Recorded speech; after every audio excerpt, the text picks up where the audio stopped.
some of us just don't think that much. One night I left from a meal and there was a homeless man asking people for money outside of our center. And I said to him, I have some sandwiches I could give to you. And he said, I don't want your sandwiches.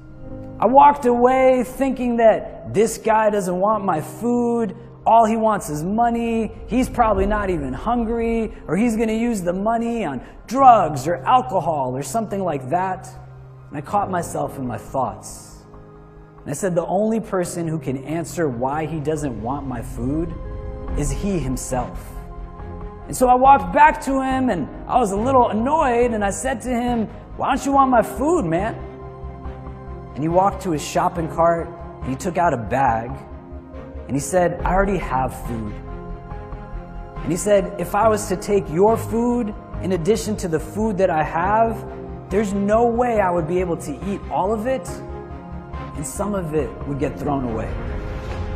And he said, me living the life that I live, I will never throw away food. And I said thank you to him for not just teaching me something about himself, but teaching me a lot about myself. And I walked away with a different recognition of who it is that I'm not necessarily today, but what it is that I really want to be in the long term. Society teaches us to look at ourselves a lot, but not really look for ourselves.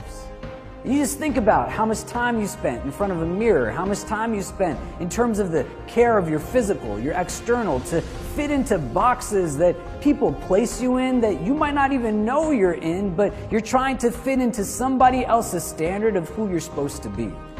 My daughter and I, we go to Dunkin' Donuts a lot. She's 4.5 years old. And if you ever see her, her name is Medina. She's got this just contagious energy to her, real deep love that people can't help but fall into. And we were going to Dunkin' Donuts one morning, and we walked into Dunkin' Donuts, and the poor guy behind the counter, even before any of us said anything, saw my daughter smiling at him, and he just giving her munchkin after munchkin for free, and she's just taking them one by one by one. And after we got our food and we left, we're standing on the street, and there's an elderly woman standing next to us, and a person comes out of Dunkin' Donuts who had just finished whatever he bought and threw the wrapping paper on the ground. The elderly woman, with very clear disgust, just spoke out loud and said, "Can you imagine somebody would do that?" My 4.5-year-old looked at me and looked at the trash on the ground and then looked at the woman and said to her, "Well, why don't you pick it up?" I got very uncomfortable and I went and picked up the trash from the ground, but it made me really think about things.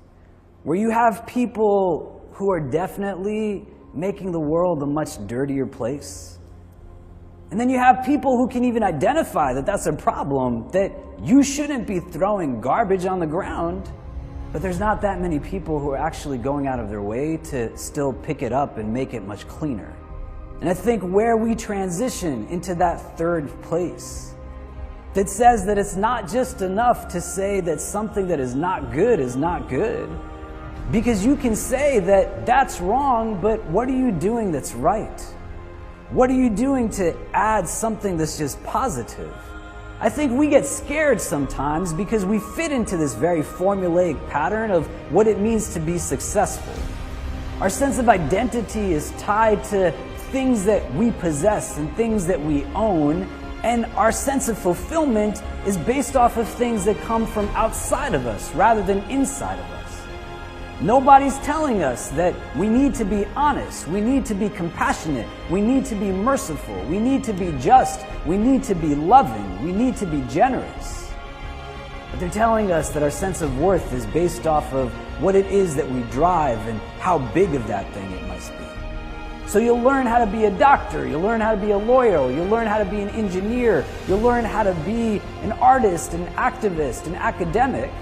But as you're learning how to be a worker, most of us aren't really learning how to be thinkers. We're not engaged in spaces where we're understanding why do we love what we love, or why do we hate what we hate, or why do we desire the things that we desire. And your story is not your story when you force yourself to become someone else's story. You are where you're coming from, and you are where it is that you're going to. The only person you need to compare yourself today to is the person you were yesterday. And if you want to have a competition with anybody, then make it between those two people.